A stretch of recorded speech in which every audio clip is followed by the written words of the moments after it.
Before dinner, I open my email and family chat.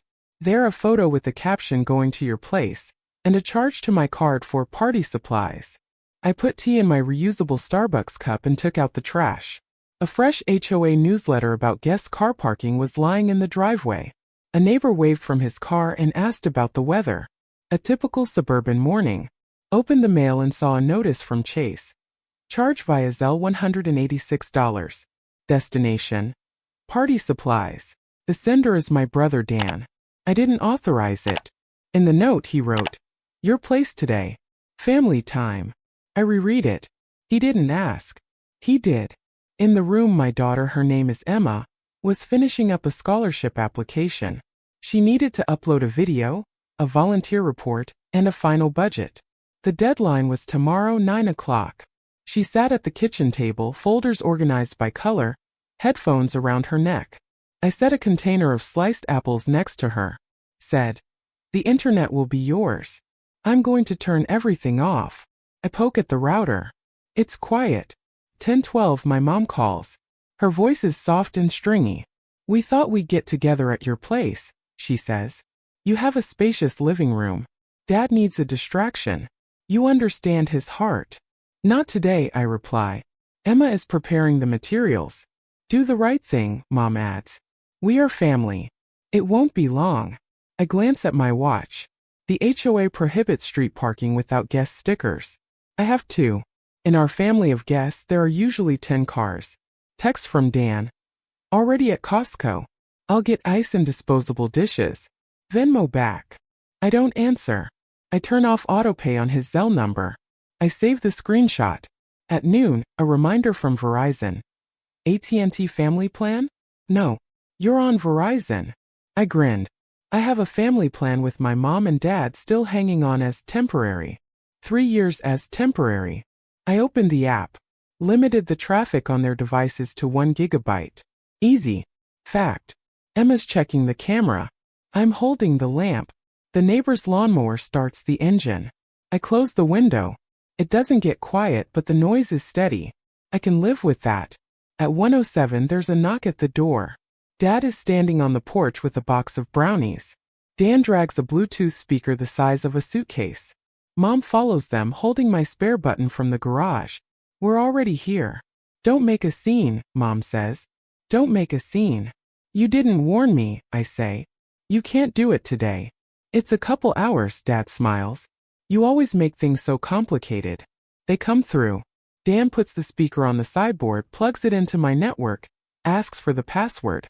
I give the guest one. He cringes, lags, reaches for the router, yanks the cable to restart humanly. The internet goes down. Emma looks at me. I turn on the mobile hotspot. Verizon is struggling. By 2, an aunt and uncle come over. They bring salads and a few people. A few is 8. The kids run to the second floor. One opens Emma's laptop to watch YouTube. I close the lid, carry the laptop to my room. The door won't lock. Old handle from Home Depot. Been meaning to replace it for a while. Didn't replace it. My mistake. The music is on quiet. The bass walks on the glass. Dad settles into a chair by the window and starts talking about how everyone used to be friendlier. Mom puts the plates right on top of Emma's printouts. A grease stain on the sheet with the volunteer hours. I grab a new set from the folder. I have duplicates. I always make duplicates. Saves more often than apologies. At 3:20 Dan asks for my car keys. I make a quick trip to CVS. Mom needs her pills. "Take yours," I say. "I have a title in recovery," he replies easily. "And the insurance is down. You don't want Mom to be nervous, do you?" Daddy coughs. Mom puts her hands on her chest. "Don't stress." I hand over the keys. "I'll take a picture of the odometer later. Fact is more useful than emotion." The kids rush up the stairs. One boy opens the bedroom door. He sees a tripod. He asks if it's for TikTok. I say no. It's for college. I lock it. It won't lock again. At 4:05 UPS says, 2 packages have been delivered. It's a microphone and a lamp for Emma. I go out on the porch, no boxes. A neighbor waves from the driveway. The courier left them by the garage. One box is open. Dan pulls out an extension cord. Oh, just what I need for my speaker. I take the microphone. The seal's intact. Lucky me. At 4:40, I put a pot of chili on the table. A backup dinner if the day drags on. My mom says, "You're so nervous." It's not like we're interrupting. Base continues to shake. Emma has a test call with the foundation coordinator on her calendar. We close up in the guest room. I hold my phone like an external microphone, just like on the instructions. There's laughter in the hallway. The coordinator asks me to repeat the answer. Emma repeats it, with restraint. Even. I hear my garage opener clicking downstairs. Someone is opening the play gate. Choi would appreciate it. 5:15 Dan returns. The bags from CVS are empty. I forgot my pills, he says and puts his keys on the counter. Got the ice though. Gasoline? I ask. He smiles. I'll transfer it to Venmo later. He won't. I don't argue.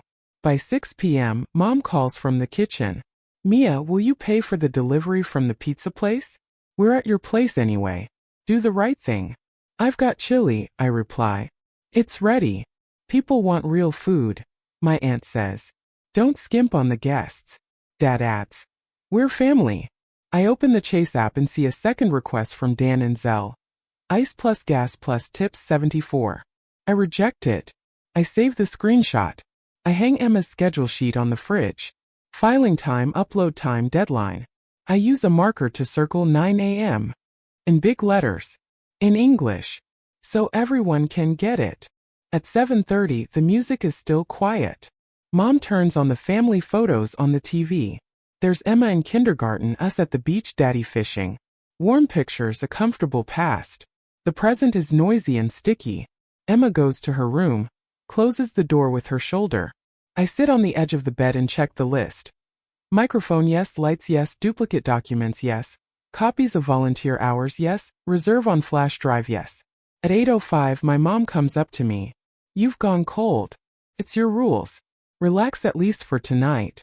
Tomorrow's the deadline, I reply. She needs quiet. Silence is in the library, she says. You have a home for a family. At 8:40 I turn off the speaker through the button. Dan grumbles. You'll break it. I say no. I turned it off. He laughs. Don't pretend you're the sheriff here. His friends are picking up glasses. Someone puts an empty one right on top of the budget folder. I put the glass away. It's familiar. By 9 the guests come out to smoke on the porch. Choi doesn't like that. I have a sign that says no smoking on porch. They laugh. We're on the steps. It's already a street. A message pops up on my mom's phone. We'll pick up your paperwork for Grandpa tomorrow. We need a power of attorney from a notary. You're going into town anyway. I look at her. She doesn't look at me. By 10 o'clock, the house is empty. Mom, Dad, and Dan are left. Mom washes glasses and sighs loudly. Dad picks up leftovers and puts them in my containers. Dan checks the garage. He expects me to say thank you. I don't. I wipe down the table and turn on the router. The internet comes back up. Emma sits down to upload a video. The time on the timer goes by. We pause. The house is finally breathing evenly. At 11:22 another notification from Chase arrives. Pending Dorch 58. Mom ordered for the road. On my card. I open the app. I delete it from her authorized users. Right away. No comment. Fact. I removed Mom from my Chase card. The screen captures the change. I save the screen. At midnight I take out the trash again. The HOA newsletter is still in the box. It has a ketchup stain on it. I pick up the sheet, put it in the home folder. It's quiet outside the door. The house is quiet. For a few hours for sure. What happened next changed everything. Subscribe and stay, you don't want to miss how it unfolded. This morning I woke up before my alarm clock. 5:42. The house is quiet. I put on coffee, check Emma's list. Passport, volunteer watch, flash drive, lamp backup on Google Drive. The deadline for the meeting was 8 o'clock, check-in, downtown, cash-only parking. I prepared a 20 in small bills. I put it in a clear folder. Door to her room is closed. She's breathing evenly. That's a good sign. 6:03 call from Mom. Daddy needs to see a doctor. It's urgent. We're booked. I need your car. You wouldn't say no to Dad, would you? You know Dad's heart. No, I'm not. I can't today. Do the right thing, she says softly. We're family. It'll just take a minute. At 6:11, a text from Dan. We'll drive up to your place. We'll just take the papers for the notary. Power of attorney for me and my dad. We can't go to the DMV without it. I say, I don't have a fresh PO, and I'm busy today. Dan, don't make it hard. Don't make a scene. At 6:20 they are already at the porch. Mom is holding my spare garage opener. Dan opens the garage like he's at home. Dad sits down on the bench by the front door and sighs heavily. The scene is drawn quickly and without imagination. We'll take Emma's passport for a minute, Mom says. It will be taken down at the doctor's counter. No, I reply.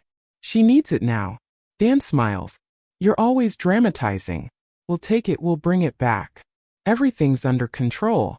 Emma walks into the kitchen wearing a sports sweatshirt, hair gathered. She looks grown up. She's 17, but now she's 30. She picks up the folder. She puts it in her backpack. We walk out together. I'm holding the car keys. Dad coughs and looks at me like when I was a kid and I was stubborn. Dad does not need the stress, Mom whispers. A pause hangs in the parking lot outside the house. The morning chill and the smell of someone's fresh fertilizer on the lawn. Mom reaches for her backpack. I'll just take a picture of my passport and return it. No, I say. To the salon. We're late. Dan pretends to help open the back door. A slight movement and he has the passport. The camera clicks. He puts it in his jacket pocket. 1 minute in, 1 minute out, he says. Go ahead, we'll catch up with you at the building. They drive off in Dan's old SUV with temporary license plates. I look at them and note the facts. 6:31, heading toward the highway, no signal, taillight cracked. Useful details when explaining things to people who don't want to understand. Emma and I get into my car. The key turns to nothing. On the dashboard, key not detected. Dan picked up the key fob yesterday while quick at CVS. I open the glove compartment, the spare key is gone. Silently. No pause. I call an Uber. 5 minutes. 10. The driver cancels. Too far. The other one takes the order. Emma holds the backpack and doesn't complain. Good skill. The road is empty, but we're already running out of time. 7:02 I call my mom. Where's the passport? We're in line at the notary at the UPS store, she replies. We'll be out soon. The counter opens at 8, I say. We need the passport now. Why are you so insistent? Dad intervenes. We're not enemies. We're helping the family. Give the document back, I say. At 7:11 I get a text from the coordinator. Friendly reminder. Check-in closes at 8 o'clock sharp. I put my phone on speaker. Emma hears it. She looks forward. Steady. We get downtown at 7:38. Parking's a cash. I give you a 20. On the receipt, the space number is 14B. I keep the receipt. Fact. There's a line of kids in the lobby with their parents. Flash drives, folders, coffee in hand. They all have their passports in clear pockets. We don't. I'm texting Dan. We're out front. He reads it. He doesn't respond. Mom texts the family chat room. Don't push us. Dad's not feeling well. We're trying. Dad puts a heart. One genre theater. At 7:49 I call again. We're on our way, Dan says. There's traffic on the bridge. What lane? I ask. Tell him I'll meet him at the corner.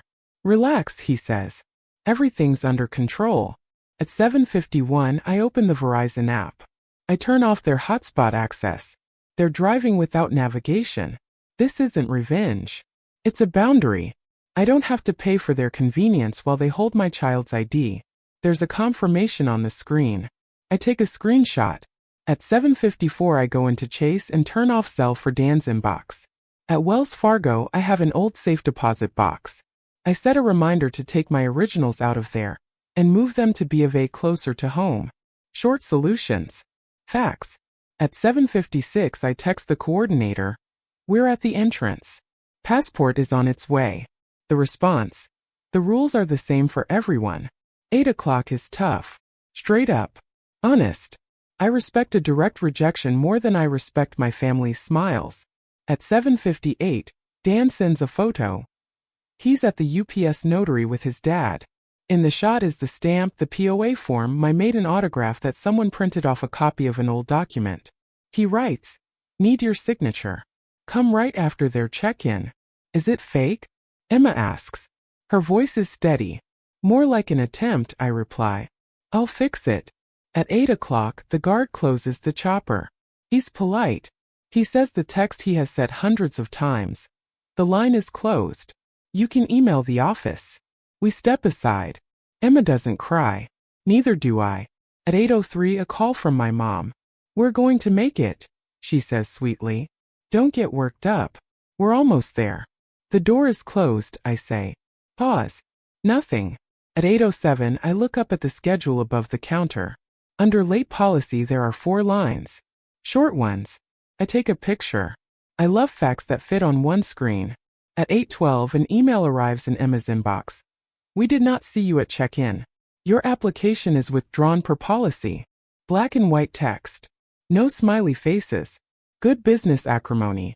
That's when Dan and his mom walk into the lobby. Mom holds up her passport like a reward. Dan smiles. We did the best we could. Traffic. Service in this country is falling apart. I take the passport. I look at the time on the screen. 8:13. I look up at the coordinator. He nods toward the door. I get it. No scenes. We walk outside. In the parking lot, Mom speaks up. Don't you dare blame us. You were always too tough. If you were nicer, people would help. Dad sends a voicemail to the chat room. Mia, no tantrums. Give us our phone back. We're a family.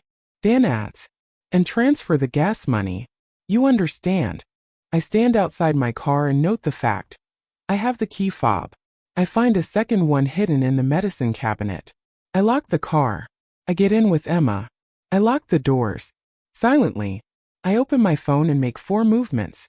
I cut off my parents' access to my Verizon family plan. Remove them from my Amazon household. Freeze credit on Experian, Equifax, and TransUnion. I put travel notice on the card to eliminate petty attempts to borrow for a minute. The sarcasm at this point is simple and adult.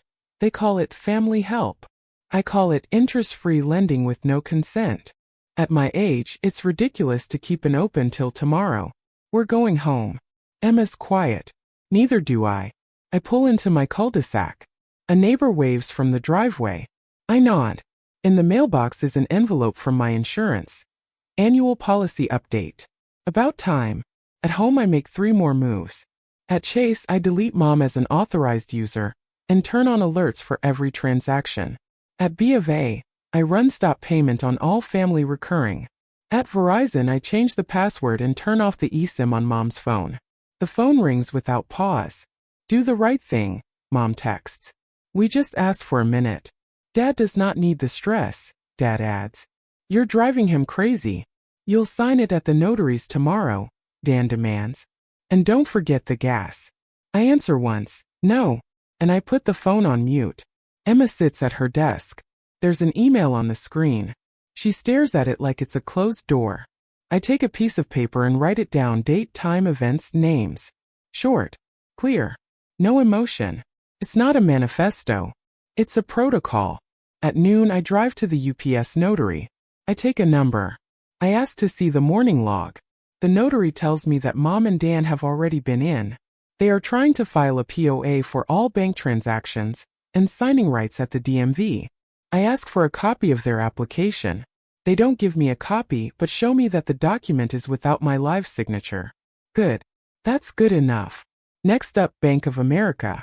I execute a revocation of every power of attorney I ever gave my parents in case of illness. I signed them after my surgery years ago. Seemed like care then. Now it's a hole in the board. The banker nods. The papers are printed out quickly. I say, I revoke all POAs on file. Effective now. He replies. Understood. I take the copies. Next item, insurance. I remove Dan from the list of people authorized to drive my car. 5 clicks.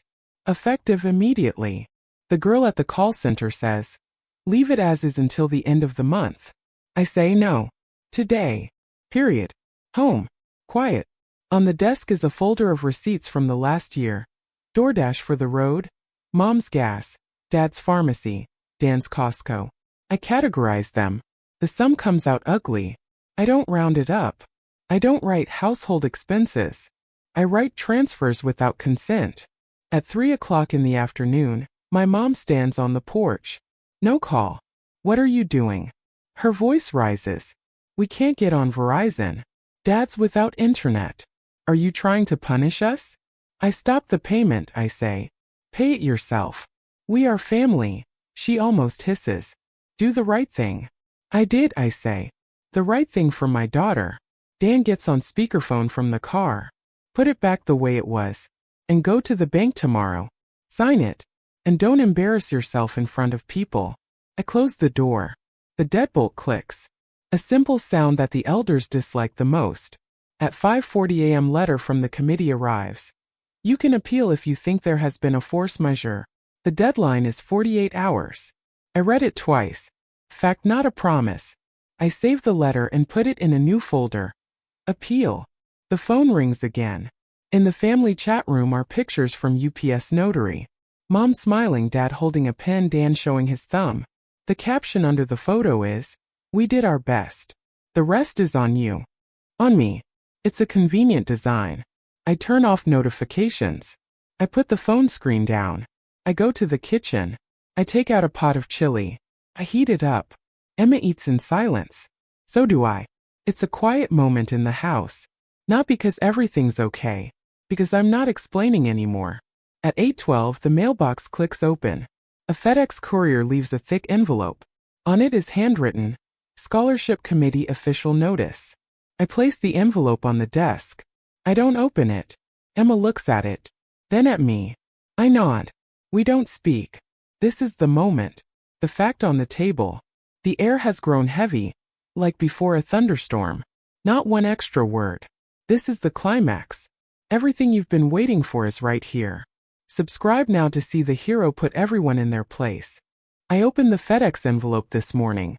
Inside was the formal wording. Emma's application was withdrawn due to the tardiness rule. At the bottom, in small print, is an admission to appeal and reserve selection under a confirmed force majeure. The deadline is 2 days. I put the sheet on the table. Fact. Next action. I put together a packet. Screenshots of Zelle requests from Dan. Chase and DoorDash notifications. Photos of Emma's guest column and grease-stained printouts. 14B parking lot receipt. UPS log with Mom and Dan's visit to the notary in the morning. Verizon logs with their hotspot shutdown at 7:51.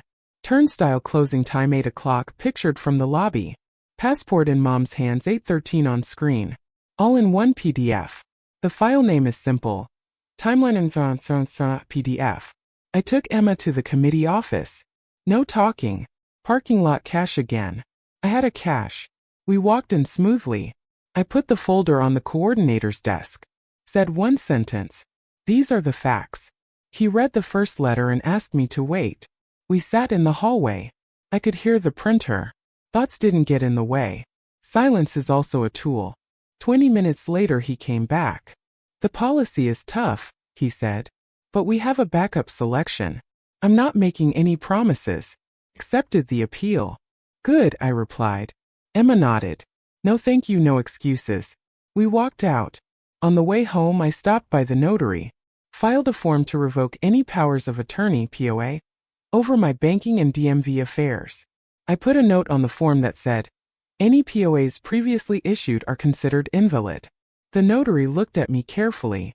Would you like a copy to email and paper? Both, I said. Next up, the DMV. I updated the title record on the car. No admitted drivers, no family exemptions. Clarified that the lien was closed, and put a hold on any changes without my personal visit. Window 7. 2 signatures. A simple barrier instead of endless conversations. At home I changed the locks. Collected the old keys in an envelope and mailed them to my parents via USPS with return receipt. I included a receipt from Home Depot. A succinct note. Locks changed. No access. No emotion. Fact. I opened Verizon and permanently removed my parents from the family plan. I put transfer of billing responsibility on their numbers. They got letters. I didn't comment. On Amazon, I turned off household and Prime sharing. In the HOA app, one noted that guest stickers are now only issued to me personally. Changed the garage code. The spare garage opener my mom kept deactivated. Electronics are easy. Emotions are harder, but I don't need them anymore. By evening, I had another folder. Transfers without consent 12 months. Amount, categories, dates. No rounding. I signed the last page and put it in a safe deposit box at Bank of America, just in case family amnesia became official. At 7 p.m. my mom called on FaceTime. I accepted. The screen shook. Dad was sitting next to her. Dan was on speakerphone. Mia, Mom began softly. We realized you were tired, but it wasn't out of spite. Just put things back the way they were. Do the right thing. Dad can't be nervous, Dad added. You're driving him crazy. Dan put his own in. We're meeting at the bank tomorrow. You sign the power of attorney and take the footings at Experian. I have a project. You don't want to get in my way. I showed the camera 3 sheets of paper. POA bank withdrawal. Verizon's confirmation of the billing transfer. HOA letter about the new access rules. Said one sentence. I'm not participating. Mom frowned. What does that mean? It means no, I said. Dan raised his voice. Don't embarrass yourself in front of people. We're family. You're adults, I replied. Pay your bills. I pressed end. The silence on the screen was purer than any monologue. The morning came a letter from the committee. A short one. No compliments. Appeal accepted. Emma has been invited to the reserve selection. Date and time attached. I forwarded the letter to Emma. She read it. Sat down at her desk and opened her laptop. We didn't hug. We checked the list. Passport, copies, flash drive, parking cash again. The same steps. Only without the extraneous hands. In the afternoon, Dan showed up on the porch. Alone. No boxes. You're overreacting, he said. I got a flag on my credit report because of you. Defrost Experian. No, I replied. We're family, he repeated. We've always done this. I don't do that anymore, I said.